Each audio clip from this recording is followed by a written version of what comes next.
அட கடவுளே! இந்த சிபி பண்ண வேலைய என்னத்த சொல்றது? தமிழ் சக்திய அவங்க அப்பாவ பிடிச்சு வச்சிருக்க சொன்னதுனால, அவனும் சமாளிச்சு கொஞ்ச நேரம் இங்க ஒரு ஆள் வராங்க, உங்கள பார்க்கணும்னு சொல்லியிருக்காங்க. நான் அப்படி இப்படின்னு ஏதோ சொல்லி கஷ்டப்பட்டு பிடிச்சு வச்சிருக்க. சிபி வந்து என்ன சார்? அவர் மேல ஏதாவது கேஸ் போட போறீங்களா?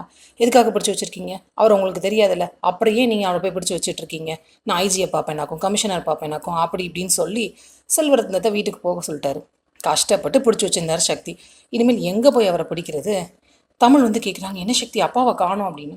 ஒரு ஆள் வந்தார் தமிழ், அவரை தப்பிக்க விட்டாரு. ஐஜி கமிஷனர்கிட்ட கம்ப்ளைண்ட் பண்ணுறேன் அப்படி இப்படின்னு பயமுறுத்தினாரு. என்ன செய்ய சொல்கிற?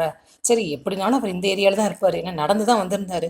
ஸோ நம்ம கண்டுபிடிச்சிடலாம், கவலைப்படாத அப்படின்னு சொல்கிறாரு. தமிழுக்கு ஒரே டிசப்பாயின்மெண்ட், அப்பா பக்கத்தில் வந்திருக்காரு, நம்ம பார்க்க முடியாமல் போச்சு அப்படின்னு. இந்த பக்கம் வீட்டில் ஜன அம்மா குலதெய்வம் கோயிலுக்கு போகணும், அஸ்வினிக்கு இப்போ கல்யாணம் ஃபிக்ஸ் ஆயிருக்குல்ல, அதனால் கோவிலுக்கு போய் பொங்கல்லாம் வைக்கணும், எல்லோரும் ட்ரெஸ் எல்லாம் பேக் பண்ணுங்கள், 3 நாள் நம்ம அங்கே போய் ஸ்டே பண்ணணும் அப்படின்னு சொல்கிறாங்க.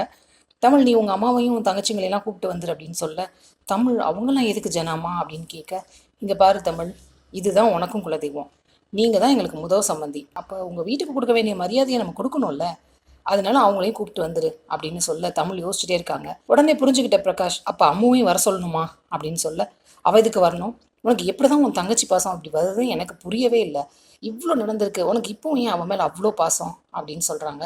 அம்மா வரலன்னா நானும் வரலமா அப்படின்னு சொல்லிட்டு கோச்சிட்டு உள்ளே போய்ட்றாரு. ரொம்ப டென்ஷன் ஆயிடுது ஜனாமாவுக்கு. பாரு இவ்வளோ நடந்திருக்கு, இவன் எப்படி பண்ணுறான் பாரு, எவ்வளோ பிடிவாதம் அப்படின்னு சொல்லிட்டு அவங்களும் உள்ளே போயிடுறாங்க. இதெல்லாம் பார்த்துட்டு இருக்காரு சிபி. அவர் போய் அவரோட ஜானு கிட்ட செல்லம்மா பேசுகிறார். ஜானு, எத்தனையோ பேர் கோயிலுக்கு வராங்கல்ல, அவங்களும் வந்துட்டு போட்டுமே, ஒரு ஓரத்தில் இருக்க போகிறாங்க, இதில் என்ன தப்பு இருக்குது ஜானு? அப்பா ஏதோ ஆசைப்படுறாரு, அப்பாவுக்காக ப்ளீஸ் ஜானு அப்படின்னு கெஞ்சி கேட்க, என்னவோ பண்ணுங்க அப்படின்னு பெர்மிஷன் கொடுத்துட்றாங்க. அப்புறம் எல்லாரும் கோயிலுக்கு போகிறாங்க. கோயிலில் போய் பொங்கல் வைக்கிறாங்க.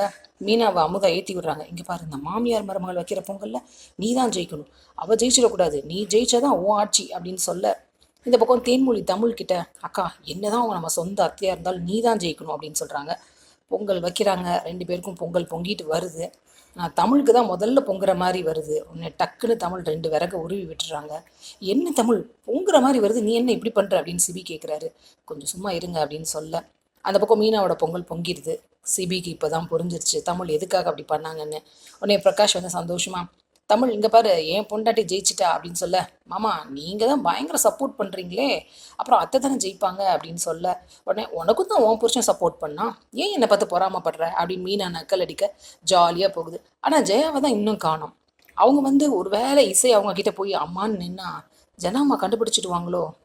வெயிட் பண்ணி பார்ப்போம். சீரியல் அப்டேட்ஸ்க்கு எங்கள் சேனலை சப்ஸ்கிரைப் பண்ணுங்கள். மீண்டும் அடுத்த அப்டேட்டில் சந்திப்போம்.